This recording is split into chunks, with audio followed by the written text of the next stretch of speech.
Hai nagaan isiniif haa baay'atu obboleeyyan koo hordoftoota koo fi kabajamtoota maatii Jamaal Tubtaatan hundumti keessanuu baga nagaanaaf taatan isiniin jedhamee har'a ammoo waan tokko walii ilaalla jechuudha.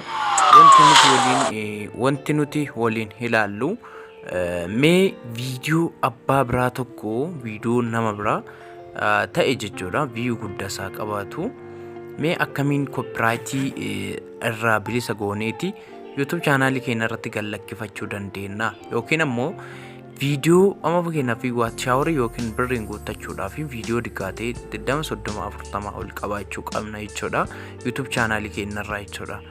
Amma isa kana akkam gooname fakkeenyaa fi viidiyoo nama sirba isaa ta'u akkamiin koopiraayit irraa bilisa gooneeti aappii fayyadamuudhaan aappii keessatti sagalee nama saniitii fi koopiraayitii namni sun godhate irraa balleessuu dandeenya kan jedhu waliin ilaallaa jechuudha. Amma fakkeenyaaf akkuma argitan koomedii kana gadaa buusu koomedii kana jechuudha. Namoonni baay'een keessanii wallaaltan beekamaadha indiin keessatti jechuudha. Nama miiliyoona 4 tuqaa 500 laaleera jechuudha. Sanirrallee darbee jira days. Innaa isa kana mee akkamiin koopiraayitii irraa balleessuu dandeenye koopiraayitii akka inni nutti hin finne yookiin akka koopiraayitiin nutti hin kennamne fi viidiyoo kana fuunee YouTube channel keenya irra gadhiifamna jechuudha. Koomedii kana na yaadaan namni laalee akkatti kolfu akka namni yaadaan laalee kolfu gochuu dandeenya kan jedhu mee walii ilaalla. YouTube channel yerumatti gallakkisee isinitti mul'isa aappiidha akkam sirreessinee viidiyoo namaa gadhiifachuu dandeenya kan jedhu isinitti mul'isa nafaana ta'a isiniin jedha. Kanaaf jalqaba irratti aappii kana buufachuu qabdan jechuudha. Aappiin kun kan maasterii jechuudha. Kan maasteriidha. Aappiin kun birriin bitama jechuudha. Loogoo ofirraan qabu waan ta'eef aappii kana buufachuu qabdan jalqaba. Erga aappii kana buufattanii kaataniin booda aappiin kun Google Play irratti argamu. Kan Google Play irratti argamu immoo loogoo ofirraa qaba. Na aappii kana gadi buufattu jechuudha. Erga aappii kana buufattanii kaatanii kan maasterii jechuudha. Isa keessa seentu. Erga seentaniin booda iddoo kana tuttu jechuudha jalqaba. Iddoo amma isinitti agarsiisaa jiru kana tuttu jechuudha yeroo jalqabaatiif. Erga isa tuttaniin booda isinii fidaa jechuudha. Kun iddoo kana tuttu. Tuttu jechuu isa tuttu. Erga isa tuttaniin booda maal gootanii Chimboda deebitanii erga tuttaniin booda keessa seensisaa jechuudha. Silkiin biizina gochuu jira. Na kireetii kana tuttanii kireetii kana tuttaniitii viidiyoo qaraatiin agarsiise sana nam fida jechuudha. Viidiyoon suni kun viidiyoo kana jechuudha. Viidiyoo kana isuma jechuudha. Erga isa kireetii gootanii gaafaniitiin booda amma sagalee asirra jiru guutumatti viidiyoo kana gallakkisuudhaafi sagaleen baduu qaba jechuudha. Sagalee isaa kuni baduu qaba. Amma mee sagalee isaa kana dhageeffadha guutuu viidiyoo kana jechuudha.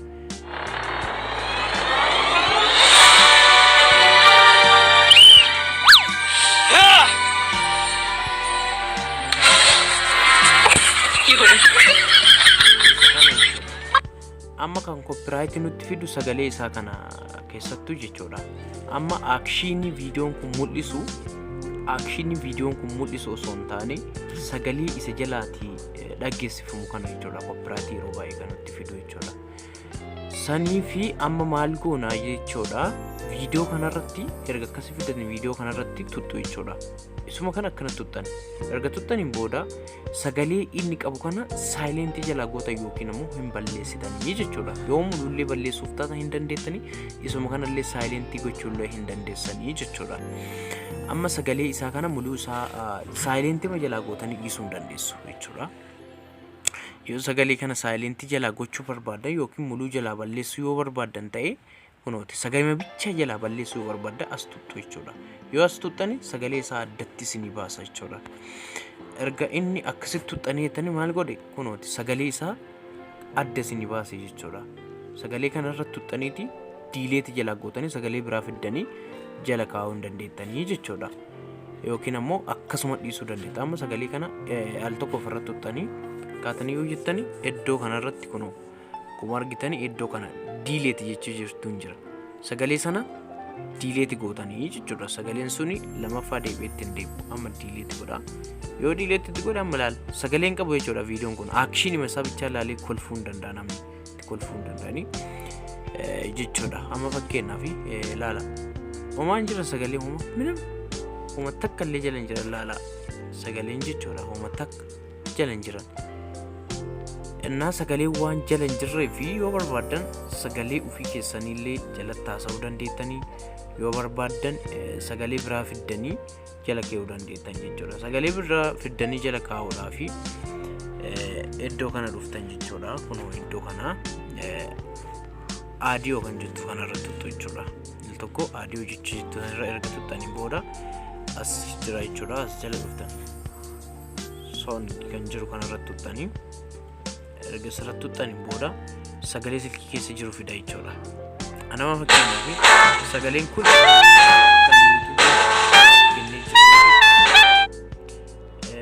kan YouTube irra buusee jiru kan ta'edha.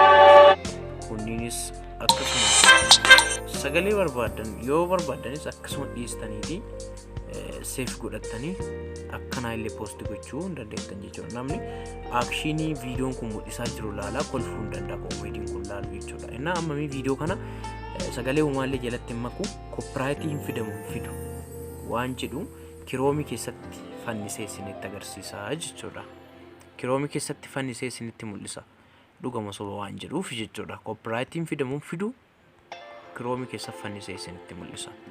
Innaa viidiyoo egaa akkas gootanii qaban booda gubbaa kanarra dhuftanii iddoo xiyyaa kanarra tuttanii seef godhattu jechuudha. Erga tuttanii as keessaa xiratii isaa maxartu jechuudha. Xirasii jechuun bareedina viidiyoo kanaa maxarattu jechuudha. Amma fakkeenyaaf olaanaan kun baay'ee jechuun bu'iitii innaa fannifta irratti illee isin tursiisa.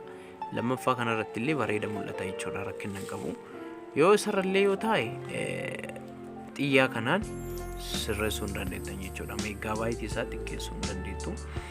Meegaabaayitii akkasumatti taa'ee meegaabaayitii 100 meegaabaayitii meeqarra gadhiisaa meegaabaayitii fakkeenyaaf 352 irratti gadaa dhiisu jechuudha. Kun akkuma argitan kana isarratti tuqee iddoo seef viidiyoo jettu kanarratti tuqadhaa jechuudha. Kun gara jala kana gara isarratti tuqee booda achi tuttanii yoo inni viidiyoon kun asii ka'ee hagachitti dhibba guutee fuul jedhe yoo sana gadi bu'eeraa jechuudha. Innaa san fuutanii kiroomii keessatti fannifachuu yookaan gallakkisuu dandeettanii kiroomii keessatti isinitti agarsiisa jechuudha. Haganni gabbuu fi turtii. Innaa ammamootu akkuma argitan jechuudha. Ammamee viidiyoo sana haa fidu. Viidiyoo sana jechuudha kiroomii keessa jira akkuma beekamu ijoolleen baay'een keessan hin beekne jedhee yaada. Kiroomii keessa seenna jechuudha.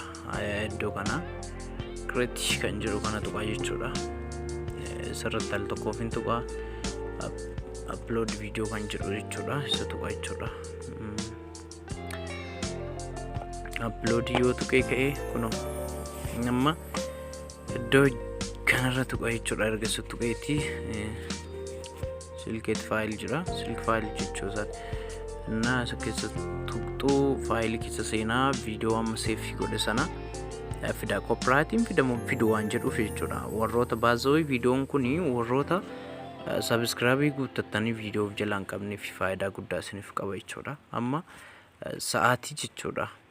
Sa'aatii warroota hin guuttanneef faayidaa qaba. Maaliif sa'aatii birriin guuttachuu yoo barbaaddanis ta'e viidiyoo daqiiqaa dheeraa daqiiqaa sa'aatii tokko olillee kan nama akkana sagalee saayilentii jalaa gootanii fiddanii akkasitti waan jechuu danda'a. Innaa amma viidiyoo kana fidee jira. Viidiyoon kun koppiraayitii fidamoo hin fidu waan jedhu walii ilaallaa jechuudha. Garuu monitizeti ta'ee jiru koppiraayitiin hin mul'ata iddoo kanatti jechuudha. Kun iddoo check jettu sanatti yoo sunatti ibsa jechuudha. So viidiyoon kun koppiraayitii ta'eeti yookiin koppiraayitiidha yoo sunaan jedhee yoo sun check kanarratti natti ibsaa jechuudha. Kanaafi viidiyoo kana mee amma haalaallu yoo haga dhumaatti jechuudha. Haga inni intini viidiyoo kana upload godhee fixutti waliin ilaalla. Connectioniin kiyya gahaa waan hin taaneef jechuudha. Ila kunoo tokko lama naaf qottaraa jira. Tokko lama jedhee jechuudha. Kun akkuma argitan kana garjala kanatti jechuudha. na san waan ta'eefi mee copywriting fidamuun fidu waan jedhu laallaa jechuudha. Amma fakkeenyaaf taatilii jalatti mee comedy jedhee barreessu. Comedy yoo jedhee comedy jedhee barreessee dhiisa.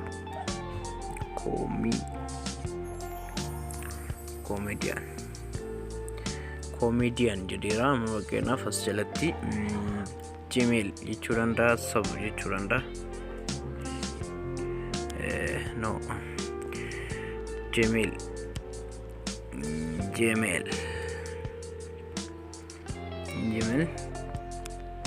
tube baka iba inga waan ta'eef akkas jedhe jechuudha. Amma nu wasaanyi nuti viidiyoo kanarraa eeguu qabnu copyright iddoo cheekii kanarratti dhugama viidiyoon kun copyrightiin fidu waan jiru jenna jechuudha. Kanaafi isinin jedha obboleeyyan koo mee waliin eenna haga inni gadi dhumatuuf turtii daqiiqaa muraasaan booda waliin deebinaasti. Na viidiyoon kuni bilisa ta'uusaa laaluu hin dandeettan jechuudha. Hagammatti uummata akka cheekii irratti diimaa natti hin kenne jechuudha.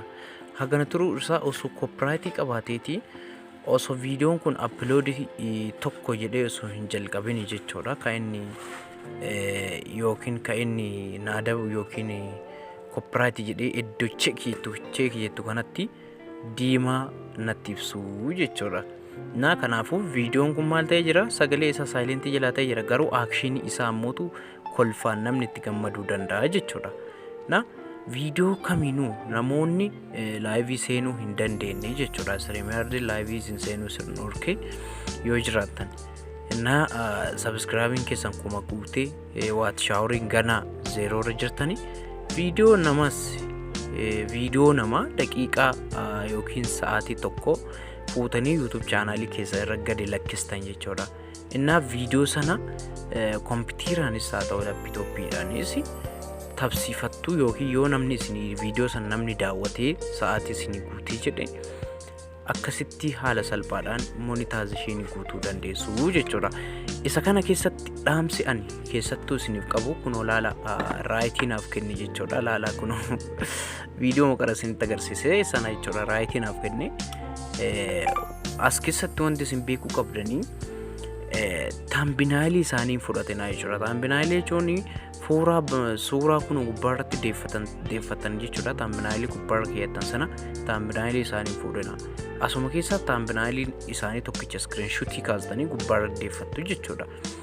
Innaa akkanatti haala salphaadhaan monetization ta'uu hin dandeettanii waggaa tokko keessa osoo hin guutin viidiyoo nama 10-20 viidiyoo namaa jechuudha. Akkana silent godha viidiyoo haga 20 yookiin 30 gadhiiftanii kompiitara keessatti tabsiifattanii waat shaaworii guuttanii kaatanii monetization taatanii viidiyoo galakkiftanii irratti birrii qoxxaruu dandeettanii jechuudha. Kanaaf hundumti keessanuu naafi galatoomaa isinin jedha. Namoonni YouTube channel kanaaf haarawaa taatan subscribe gochuu akkasuma like share gochuu hin dagatina isinin jedha. Turtii gaarii isiniif haa ta'u haga barumsa biraatiin walitti deebinuuf nagaan nu tura isinin jedha. Kunoo ilaala copyright irraallee bilisa ta'ee jira viidiyoonis kama qaraati jechuudha. Kunoo action isaatti ilaaltanii kolfuu dandeessu waazawee jechuudha. La viidiyoo isum na akkuma sitti argattan kana jechuudha. Kanaaf turtii gaarii subscribe gochuun dagatina barumsa babbareedaa ta'e isiniif fida. Nagaan naa tura turtii gaarii baay'ee.